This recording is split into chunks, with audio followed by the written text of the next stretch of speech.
Sorry late video post केल्यामुळे. तर दिवाळीला सुरुवात झाली होती आणि आज होतं धनतेरस. सो हा जो धनतेरस आहे तो दिवस माझ्यासाठी खूप स्पेशल असतो.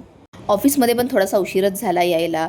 सो आता सगळ्यांच्या दारात दिवे रांगोळ्या झालेल्या आहेत, पण मम्मीच्या दारात अजून काहीच नाही. मम्मीकडे कोण नसतं रांगोळी दिवा वगैरे करणारं.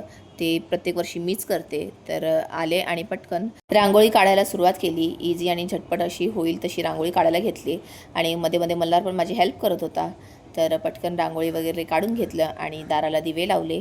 एकीकडे भाऊ पण देवपूजा करून घेत होता. सो एकीकडे पूजा पण झाली आणि रांगोळी आणि दिवे पण लावून घेतले. हा जो दिवाळीचा दिवस आहे ना, धनतेरस, हा थोडा माझ्या मनाच्या खूप जवळ आहे. कारण 5 वर्षाआधी याच दिवशी खूप अडचणीचा सामना करून आम्ही मल्हारला घरी आणलं होतं हॉस्पिटलवरनं आणि माझा मल्हार मला कायमचा मिळाला होता. सो हा दिवस माझ्यासाठी खूप स्पेशल असतो आणि याच दिवशी मी माझ्या धनाची पूजा करते. कारण माझ्या आयुष्यातलं सगळ्यात मोठं धन म्हणजे माझा मल्हार आहे माझ्यासाठी. दिवाळी आली होती, पण अजूनही आम्ही काही शॉपिंग केली नव्हती. मल्हारची, माझी, आमची सगळ्यांची शॉपिंग बाकी होती. तर म्हटलं वेळ आहे तर चला मार्केटमध्ये जाऊन येऊया. तर मार्केटमध्ये निघालो आम्ही मल्हारची शॉपिंग करायला आणि मार्केटमध्ये खूप गर्दी होती.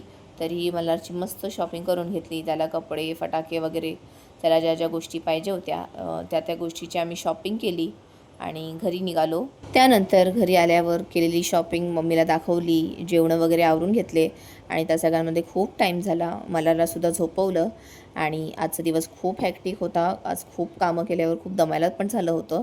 पण तरीही याचं वातावरण असतं ना रात्रीचं, त्याच्यामध्ये शांत वॉक करायला खूप मला आवडतं. सो 5-10 मिनटं थोडासा वॉक करून घेतला, कारण त्याच्यामुळे ना माइंड फ्रेश होतं. सो आजच्या व्हिडिओमध्ये एवढंच. व्हिडिओ आवडला असेल तर लाईक करा. बाय.